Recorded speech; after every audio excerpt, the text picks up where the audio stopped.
Salam, hörmətli dinləyicilər, hər vaxtınız xeyir. Keçən dəfə mən sizə demişdim ki, Vitali Balasanyanın Laçın dəhlizindən necə qaçması haqda sizə məlumat verəcəm.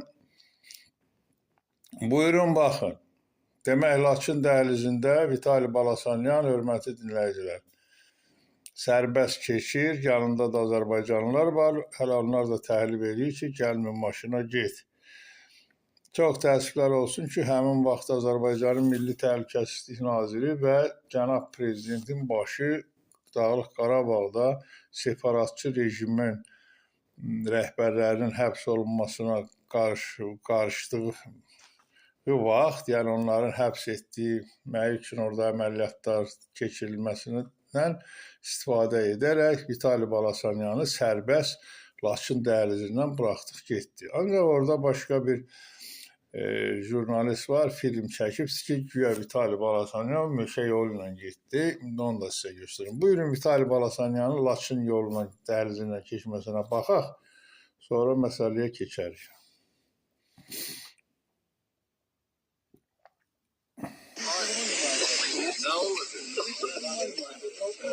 İki maşın ailesine geçsinler, maşın kendisini bunun üstüne geçsin.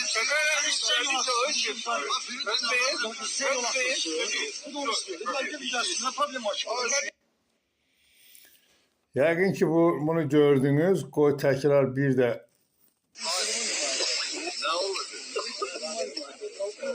İki maşın ailesine geçsinler, maşın kendisini bunun üstüne geçsin.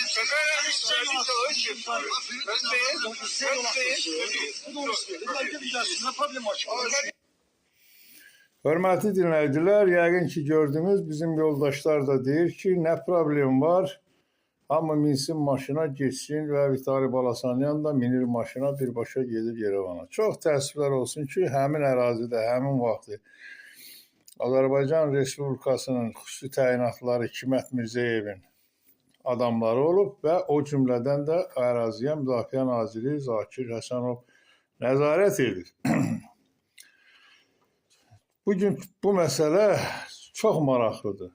Necə oldu ki, bu Vitali Balasanyan bu ərazidən keçdi? Axı Vitali Balasanyan Azərbaycan ərazisində, Azərbaycanın Dağlıq Qarabağ ərazisində ən qatil, ən qəddar bir adam idi, hörmətli dinləyicilər. Bu niyə görə buraxıldı? Deməli, bura tam nəzarət olunmuyub. Ona görə də Vitali Balasanyan keçdi, getdi. Deməli, hörmətli dinləyicilər, kəşfiyyatçımız erməni generalını öldü. Burada kəşfiyyatçımız erməni generalını öldürdü. Kəşfiyyatçımız Pəncəli Teymurov erməni generalını öldürdü. Balasanyan necə qaçdı? Bu üç filmin üçündə görürsünüz, rənglidir, qırmızı, sarı rənglilər. Bax, o sarı rənglilərin hamısını bir nəfər çəkib.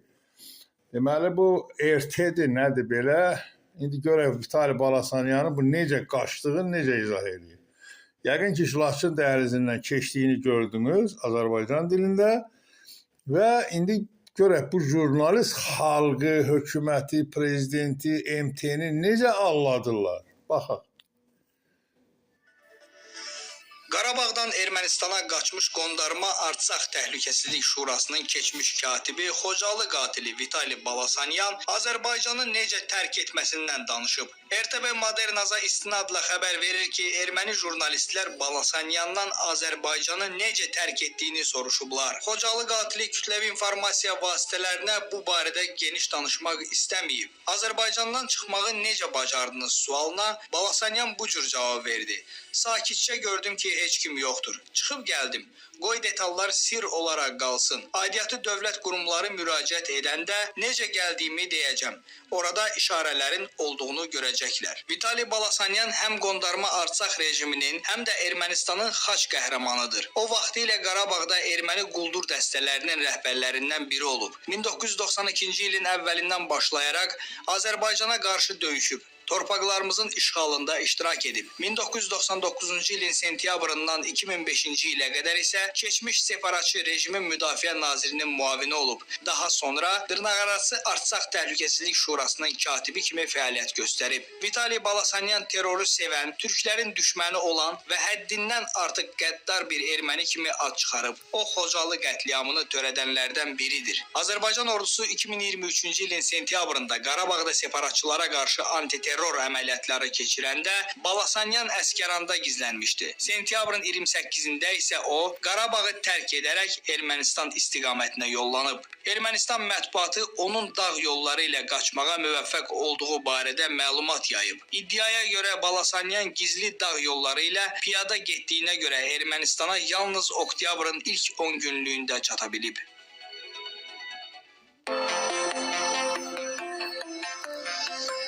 Yəqin ki, bu yoldaşın dediğinde gördünüz ve hörmətli dinləyicilər, orada bir İtalyanın Qarabağa, Ermənistana sentyabrın 30'da getdiyi ada bir balaca fragment da var. Güya Vitali Balasanyan meşə yolu ilə gedir.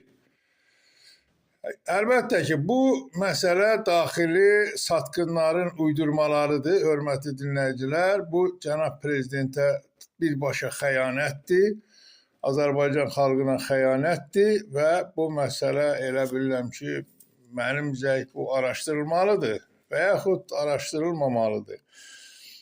Ki, necə oldu ki, yəni Vitali Balasanyan kimi bir qəddar Natiq Qasımovu öldürən başqa Azərbaycanlıların başını kəsən Vitali Balasanyan Azərbaycan sərhəddindən keçdi. Yəni burada əsasən də bu sərhəddə nəzarət eləyirdi burada xüsusi təyinatlılar Hikmət Mirzəyev və o cümlədən Müdafiə Naziri Zakir Həsənovun nəzarətində idi. Görülür ki, nə Hikmət Mirzəyev, nə də nazirin Vitali Balasanyanın törətdiyi vəhşiliklərdən xəbəri yox idi. Əgər Vitali Balasanyanın vəhşiliklərindən xəbərləri olsaydı, onda heç olmasa orada Vitali Balasanyanın şəkili çıxarılıb bütün əskərlərə, zabitlərə paylanmalıydı ki, hər əskərin, zabitin əlində olsun. Bu Vitali Balasanyanın bu sərhəddən keçməsi tam biabırçılıqdır.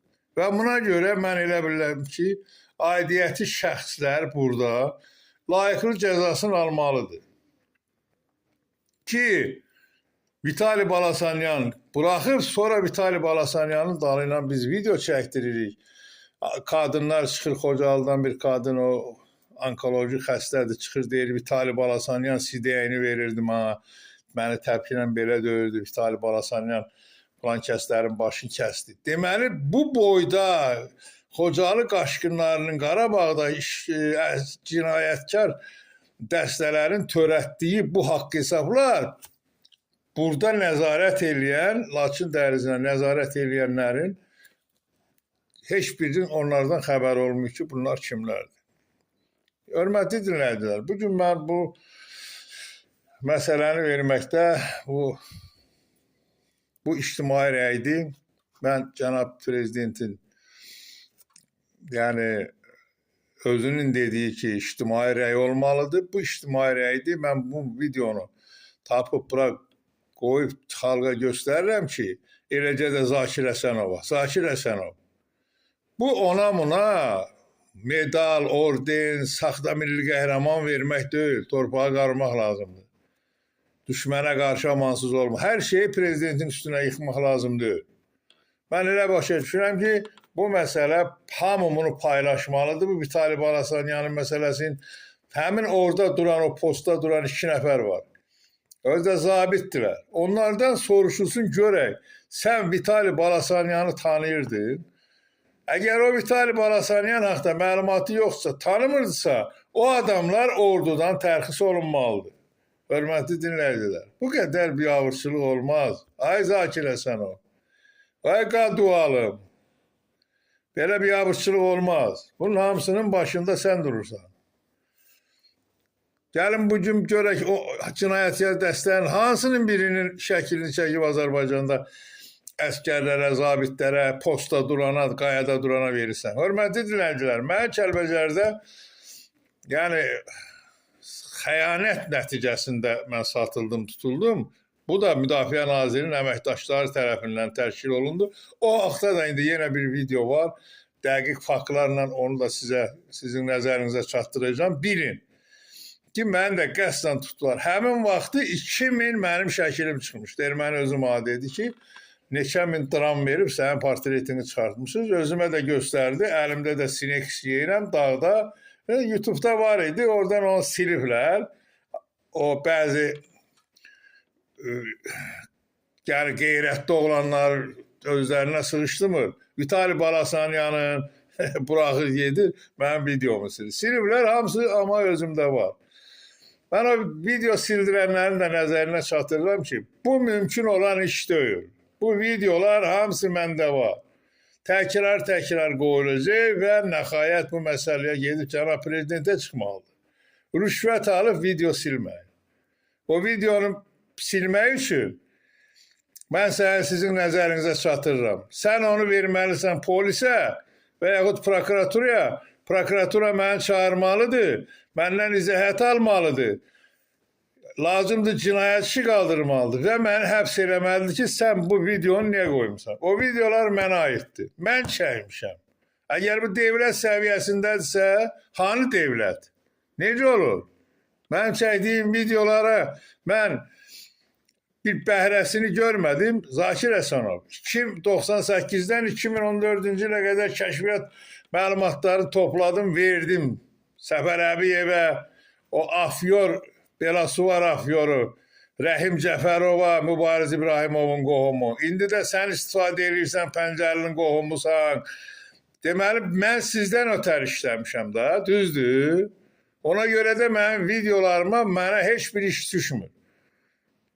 Xalq da baxa bilər, millət də baxa bilər, qoy baxsın, görsün ki, sənin için nədir, sən nə cür adamsan. Sən Azərbaycan xalqını düşməlisən. Yadındadır Füzulidən ya Cəbraildən idi, bizim bir general var idi. Adı yadımdan çıxdı, yoğun hündür oğlandı. Onun haqqında nələr çıxartdırmadınız Hikmət Mirzəyevlə sən. Güya ermənilər onu əsir aparıb, 2 gün saxlayıb, 2 gündən sonra buraxıb, xalqın gözündən salmaq üçün hər yola əl atırsınız, hər yola. Hikmət Mirzəyev sənin ən yaxın dostundur, Zakir Həsənov. Ən yaxın dostundur. Heç nə Cəbraildə olmayıb, nə Qubadlıda olmayıb, nə Zəngilanda olmayıb, olsaydı bayrağı o qaldırardı. Sadəcə olaraq tərəfkeşlilik edirsən. Lazım olan Azərbaycanın generalların, polkovniklərin hamısını araladınız, hamısı. Sənin vasitənlə aralanır. Sən ləkələyirsən. İndi də səndən başqa şey istəmirəm mən. 2014-cü ildə məni sən göndərmişsən, 3 avtomat vermişsən, 3 pistolet vermişsən Kuluşdellə, granat vermişsən. Dedin, adam ölməlidir. Öldü, mənim işlərimi niyə saxtalaşdırırsan? Nəyə görə? Borcum var sana. Hə? Cənab Prezident, sana ölkənin ümidi olub. TikTok'a bax da, gir, YouTube'a bax, Zakir Həsənov. Gör orada sizin rüşvətxorluğunuz haqda, o biriləri haqda nələr deyir ki, Cənab Prezident, cəmaat incitməyin, xalq incitməyin. Bu incitmək deyil. 14 il Müdafiə Nazirinin kəşfiyyat əməliyyatlarını mən aparmışam. Dilqəm Əskərov. Çağır Rəhim Cəfərovu, Belasuvar Afyorunu. Biri Məhəmməd qaçdı Naxçıvana. Naxçıvandadır. Biri Əfqan o İştirafnoydadır. Xüsusi İdarənin rəisi İlqarları çağır. Çağır görə mənim videolarım hanı? Mən hamı vətən üçün çalışır ki, vətənə nəsə eləsin. Vətən dardaydı. Köməyə getdik, elədik. Vətən uğrunda tutulduq. Satqınçılıq eləmədik, üzünə durmadıq. Mənim kişiliyimdən istifadə edib, Pəncəli Teymurova verirsən. Pəncəli Teymurov Kəlbəcərin arasında olub. Sizdən tələb edirəm. Çıxar da ortaya videosunu. Pəncəli Teymurun Kəlbəcərdə deyirsən ki, erməninin partlatdı, generalın başını, hansı generalın başını kəsir və Pəncəli Teymurov? Harada kəsir? İndi də Manaf çıxıb ortaya. Manaf təsdiqləyir ki, Pəncəli Teymurov kafedə yemək yeyib stolun altına pul qoyub. Gör bunun düşüncəsinə, bunun başına. Ha, Manaf ağayı, bu zurna balaban deyil. Yəqin ki, Manaf ağayı, sən də o Xan kəndində toyda olmuşsan, o yuxarı restoranda. Elə orada da görmüşsən ki, qoydu. Sənin aşağısı 60 yaşın var. Sənin dərrəkən gətirmir ki, mən nə danışıram. Pulu qoydu stolun altına. Ha, bu qədər belə adamlar olar. Fikir ver, ölkədə tanınmış adam Manaf ağayı. Bir uşaq çıxardı, oturdu orada. Ölkədir ki, deyir Manaf dayı. Denən ki, plankət pulu qoydu stolun altına. Qəhrəmandır. Uşaq başı Allahdır. Əlbəttə, Azərbaycanda elə 80%'ni dərrəkə düzgün işləmir də. Hamı da inanır. Tez bir like bastı getdi. Sən öl fikir verir. Nəysə hörmətli dinləyicilər. Deyiləsi deyil. Azərbaycanın dərdi bir Allaha qalıb. Azərbaycanın dərdi yox. Azərbaycanda oturanların dərdi, Müdafiə Nazirində, nə bilim, başqa ziyalılarında hamı xəstədir. Hamı özbaşınalıq edir, hamı qohumbazlıq edir, hamı tayfabazlıq edir. Artıq Müdafiə Naziri işğal olub. Etniklər buranı zəbt ediblər. Səfər Əbiyevin dəstəsi, Zakir Əsənovun dəstəsi, Hikmət Mirzəyevin dəstəsi artıq rayonlarda bu dəqiqə açıska gedir. Bir çıxardırlar, nə bilim Belasuvarlı, nə bilim Lerikli, nə bilim Masallılı. Bəsdirin də. Hörmətli dinləyicilər, mənim bircə şeyə heyfim gəlir. Cənab Prezidentin əziyyətinə. Onun çəkdiyi əziyyətə heyfim gəlir. Çox heyf. O, bu milləti verməliydi akulaların ağzına. Bax, indi Amerikanın, İranın ağzına verir, təmiz qırdırmalıydı. Balaca Pakaleniya mələ gəlsin. O körpə uşaqlardan bir 2000-3000 yığdırmalıydı bir qırağa, almalıydı. Heyf Prezidentin əziyyətinə. Nəysə, hörmətli dinləyicilər, hələlik bu qədər. Videonu paylaşın, izləyin. Kimin nə ürək sözü var, sorğusu var, yazsın, cavab verəcəm. Amma düzgün. O maması, bağışçı katibə işləyib telefonu alıb verənlərə cavab verməyəcəm. Bundan sonraki video necə məni satdılar. Zakir Əsənovla İlqarlar məni necə bagaja qoydular Xan kəndində, o video gələcək. Hələlik sağ ol.